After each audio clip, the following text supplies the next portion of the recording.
जैसा कि आप सभी जानते हैं, सच की हमेशा जीत होती है और हमारी एक छोटी सी प्रयास आप तक बड़ी खबर पहुंचाती है। तो स्वागत करते हैं आप सभी का STS न्यूज़ चैनल पर। आगे बढ़ने से पहले आप इस वीडियो को लाइक और चैनल को सब्सक्राइब जरूर कर ले और साथ में बेल आइकन भी प्रेस कर ले। चलिए बढ़ते हैं खबरों की। बता दें, दिल्ली नगर निगम में मेयर पद के लिए चुनाव संपन्न हो गया है। ताज़ा जानकारी के अनुसार 241 पार्षदों ने मतदान किया और आम आदमी पार्टी की शैली ओबराय महापौर चुनी गई। शैली ओबराय को 241 में से 149 मत मिले। इससे पहले मतदान के दौरान सिविक सेंटर में हंगामा शुरू हो गया था। गौरतलब है कि ऐसे ही हंगामे के कारण मेयर चुनाव 3 बार टाला जा चुका है और दिल्ली नगर निगम चुनाव में आप उम्मीदवार शैली ओबराय और भाजपा मेयर उम्मीदवार रेखा गुप्ता के बीच मुकाबला हो रहा था। उत्तर प्रदेश के वित्त मंत्री सुरेश खन्ना ने विधानसभा में योगी सरकार का बजट पेश कर दिया है। वित्त मंत्री सुरेश खन्ना ने बड़े ही शायराना अंदाज में अपना बजट भाषण शुरू किया। उन्होंने कहा, योगी जी का बजट बना है यूपी की खुशहाली का, ये अद्भुत रंगीन करेगा आने वाली होली को। बजट भाषण में वित्त मंत्री ने कहा कि वित्तीय वर्ष 2023 से 24 के लिए GSDP में वृद्धि की दर 19% अनुमानित की गई। वैश्विक मंदी के दौर से प्रदेश की अर्थव्यवस्था की विकास दर उत्साहजनक है। वर्ष 2017 के पूर्व प्रदेश की बेरोजगारी दर 14.14% थी। आज ये घटकर 4.2% हो गई है। और आपको बता दें कि यहाँ पर एक बार फिर से योगी के बजट में उत्तर प्रदेश के वित्त मंत्री सुरेश खन्ना ने कहा कि देश की GDP में प्रदेश का योगदान 8% से अधिक का है।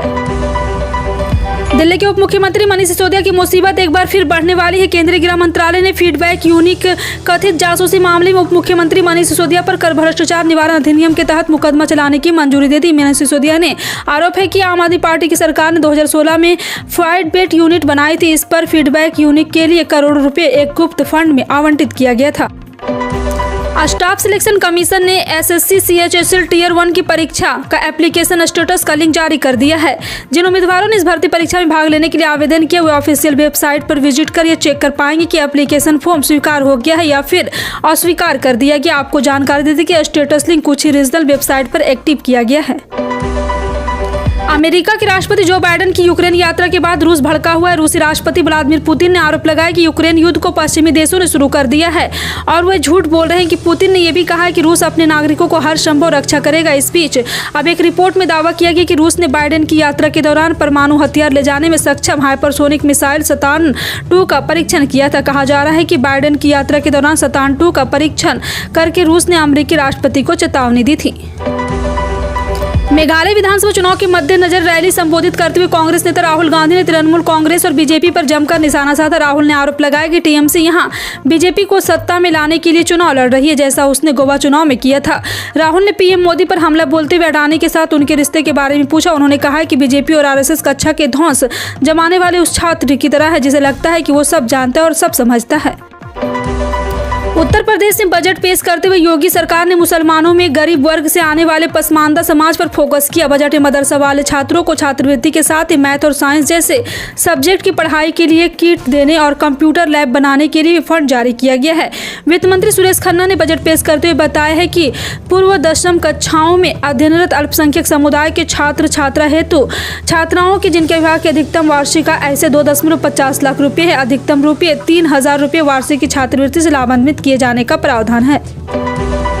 जम्मू कश्मीर सरकार ने केंद्र शासित प्रदेश में कृषि को पुनर्जीवित करने के लिए अभिनव विस्तार दृष्टिकोण पर एक 5 वर्षीय परियोजना को मंजूरी दी है। कृषि उत्पादन विभाग के वित्तीय आयुक्त अटल दुलू ने बुधवार को कहा है कि इस परियोजना का परिव्यय 463 करोड़ रुपये है और इसका उद्देश्य प्रौद्योगिकी संचालन व समावेशी कृषि विस्तार सेवाओं के माध्यम से किसान और शिक्षित युवाओं को सशक्त बनाना है। उन्होंने कहा कि परियोजना के महत्वपूर्ण परिणाम में से 2000 किसान खिदमत घर का निर्माण है, जो किसान उन्मुख सेवाओं के विस्तार के लिए वन स्टॉप सेंटर के रूप में काम करेगा।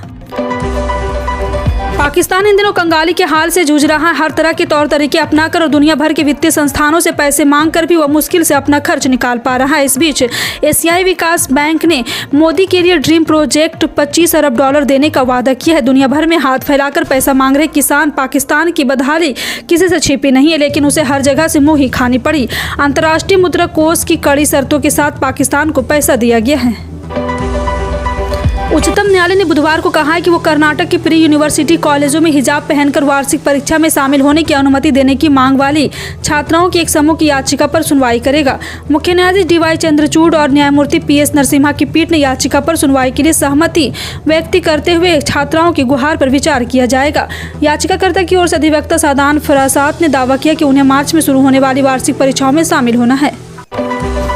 जो कोई नहीं कर पाया वो बॉलीवुड के बादशाह शाहरुख खान ने कर दिखाया। 25 जनवरी को रिलीज हुई शाहरुख की मूवी पठान ने इतिहास रचते हुए वर्ल्ड वाइड बॉक्स ऑफिस पर 1000 करोड़ का आंकड़ा पार कर लिया है।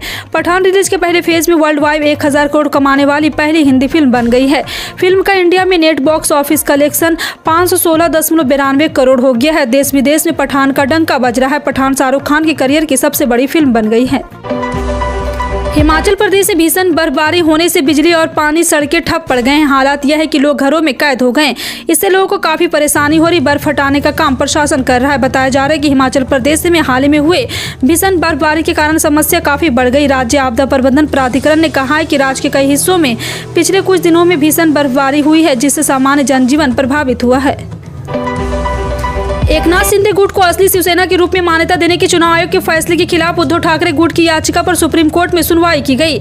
शीर्ष अदालत ने आयोग के फैसले के खिलाफ उद्धव ठाकरे खेमे की याचिका पर सुनवाई करने का निर्णय लेते हुए एकनाथ खेमे और चुनाव आयोग को नोटिस जारी कर दिया है। भारत के मुख्य न्यायाधीश DY Chandrachud, justice PS Narasimha, justice JB Pardiwala की पीठ ने उद्धव ठाकरे की गुट की याचिका पर सुनवाई करते हुए ठाकरे गुट को चिंचवाड़ और कस्बा पेट उपचुनाव के लिए शिवसेना नाम और जलता मसाल चुनाव चिन्ह उपयोग करने की स्वतंत्रता दी है।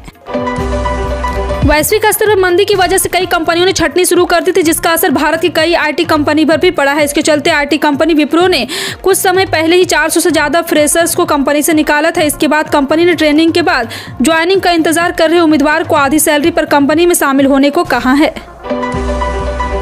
भारत डिफेंस के क्षेत्र में लगातार बेहतर कार्य कर रहा है। इस बीच रक्षा अनुसंधान एवं विकास संगठन ने मंगलवार को हवा से हवा में वार करने वाली अस्त्र मिसाइल प्रणाली का सफल परीक्षण किया। यह परीक्षण ओडिशा के तट पर किया गया। रक्षा अधिकारी ने कहा है कि SU-30 MKI फाइटर जेट से दागी गई मिसाइल 100 km से अधिक दूरी के लक्ष्य को भी आसानी से मार सकती है। कर्नाटक विधानसभा चुनाव से पहले भारतीय जनता पार्टी ने कर्नाटक में अपनी सक्रियता बढ़ा दी है। दिल्ली से कई नेता लगातार कर्नाटक का दौरा कर रहे हैं। भाजपा अध्यक्ष JP नड्डा 18 से 19 फरवरी को कर्नाटक के दौरे पर पहुंचे थे। बताया जा रहा है कि 23 फरवरी यानी गुरुवार को केंद्रीय गृह मंत्री अमित शाह राज्य में एक जनसभा को संबोधित कर सकते हैं। वहीं प्रधानमंत्री नरेंद्र मोदी 27 फरवरी को कर्नाटक का दौरा करेंगे। इस दौरान PM मोदी शिवमोगा से एयरपोर्ट का उद्घाटन भी करेंगे। मुख्यमंत्री अरविंद केजरीवाल ने बुधवार को महापौर चुनाव में आम आदमी पार्टी पार्षद शैली ओबराय की जीत पर दिल्ली की जनता को बधाई दी और भाजपा पर निशाना साधते हुए कहा कि जनता जीत गई और गुंडे हार गए। आप उम्मीदवार शैली ओबराय ने दिल्ली नगर निगम के महापौर चुनाव में भारतीय जनता पार्टी के पार्षद रेखा गुप्ता को 34 मतों से हराया। केजरीवाल ने बिना किसी का नाम लिए ट्वीट किया कि गुंडे हार गए, जनता जीत गई। दिल्ली नगर निगम में आज दिल्ली की जनता की जीत हुई, गुंडागर्दी हार गई। शैली ओबराय महापौर चुने जाने पर दिल्ली की जनता को बधाई। गुजरात हाई कोर्ट ने घड़ी बनाने वाली कंपनी ओरेवा समूह को मोरबी में पुल गिरने की घटना में जान गंवाने वाले हर व्यक्ति के परिजनों को 10-10 लाख रुपया अंतरिम मुआवजा देने का आदेश दिया। साथ ही हाईकोर्ट ने कहा है कि इस हादसे में घायलों को 2-2 लाख रुपये का मुआवजा दिया जाए। बता दें कि ओरेवा समूह ने मंगलवार को गुजरात हाईकोर्ट में पेशकश की है कि वह मोरबी पुल हादसे में जान गंवाने वाले लोगों को परिजनों को कुल 5 करोड़ रुपये का अंतरिम मुआवजा देगी। केंद्रीय रेल मंत्री अश्विनी वैष्णव ने एक बड़ा फैसला लिया है। रेल मंत्री अश्विनी वैष्णव ने विभिन्न स्तरों में VVIP कल्चर को खत्म करने का ऐलान किया है। इससे पहले प्रधानमंत्री नरेंद्र मोदी द्वारा विभिन्न स्तरों पर VVIP कल्चर को खत्म करने की बात कही थी। इसकी जानकारी अश्विनी वैष्णव ने दी। बता दें कि वैष्णव ने अपने कर्मचारी के ऑफिस में अटेंडेंट को बुलाने वाली बेल को हटाने के लिए कहा है। उनका कहना है कि अटेंडेंट को बुलाने के लिए घंटी का इस्तेमाल नहीं होना चाहिए।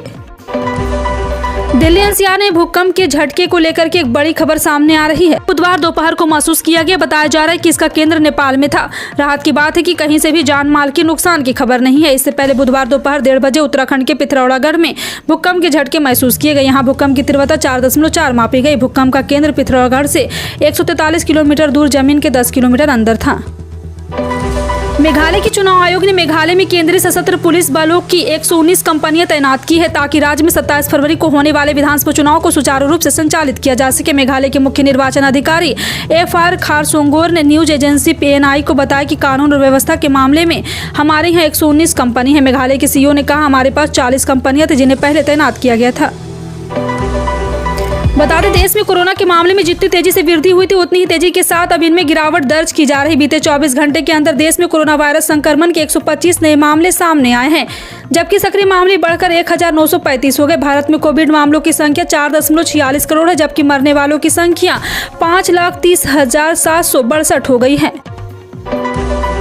जूट की खेती करने वालों के लिए खुशखबरी है। केंद्र सरकार ने बुधवार को एक ऐसा फैसला किया है जिससे करीब 40 लाख जूट किसानों को सीधा फायदा पहुंचेगा। सरकार ने पैकेजिंग में जूट के अनिवार्य उपयोग के नियमों के आगे बढ़ने की मंजूरी दे दी है। अब इन नियमों के तहत खाद्यान्नों की 100% और चीनी की 20% पैकिंग जूट पैक में करना अनिवार्य हो गया है। जानकारी के मुताबिक प्रधानमंत्री नरेंद्र मोदी की अध्यक्षता में हुई केंद्रीय मंत्रिमंडल की बैठक में यह निर्णय लिया गया।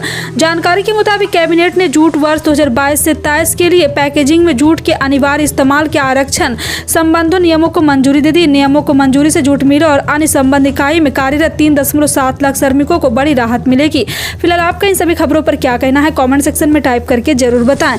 इसी तरह की पल पल की अपडेट जानने के लिए जुड़े रहें आप अपने NTS न्यूज चैनल से। मिलते हैं अगली बड़ी खबर में, तब तक के लिए जय हिंद।